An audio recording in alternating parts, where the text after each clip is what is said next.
গত 15 বছরের তৃণমূল সরকারের অবসান ঘটিয়ে 4 মে পশ্চিমবঙ্গে ক্ষমতায় আসে বিজেপি সরকারের পর 9 মে মুখ্যমন্ত্রী হিসেবে শপথ নেন শুভেন্দু অধিকারী।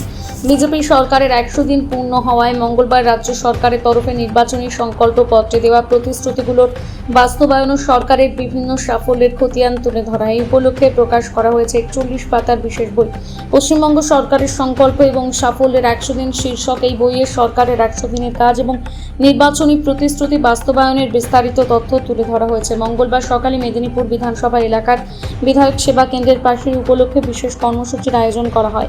মেদিনীপুর বিধানসভার বিধায়ক ডক্টর শঙ্কর কুমার গুচ্ছাইতের নেতৃত্বে দলীয় কর্মী সমর্থকেরা পথ চলতে সাধারণ মানুষের হাতে লাড্ডু এবং চকলেট তুলে দেয়। পাশাপাশি সরকারের 100 দিনের বিভিন্ন কাজ ও সাফল্যের কথা সাধারণ মানুষের কাছে তুলে ধরা হয়। বিধায়ক শঙ্কর কুমার গুচ্ছাইত জানিয়েছেন, নতুন সরকারের 100 দিনে যে সমস্ত প্রতিশ্রুতি বাস্তবায়নের উদ্যোগ নেওয়া হয়েছে, বাংলার মানুষদেরকে ধন্যবাদ জানান। আগামী দিনে সরকারের উন্নয়নমূলক কাজ মানুষের কাছে পৌঁছে দেওয়া হবে বলে জানিয়েছেন বিধায়ক।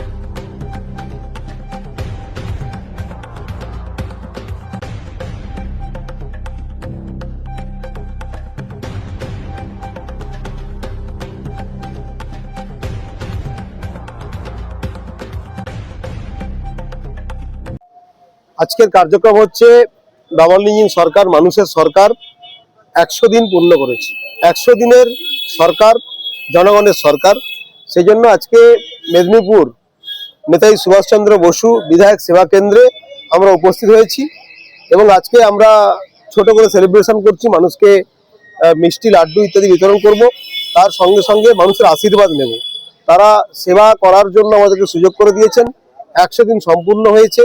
আমাদের যা কমিটমেন্ট আমরা সংকল্পপত্রে নিয়েছিলাম তার বেশিরভাগটাই ফিল আপ হয়েছে। আগামীতে বাকিটাও ফিল আপ হবে এবং মানুষের আশীর্বাদ নিয়ে আমরা আগামীতে কাজ করব।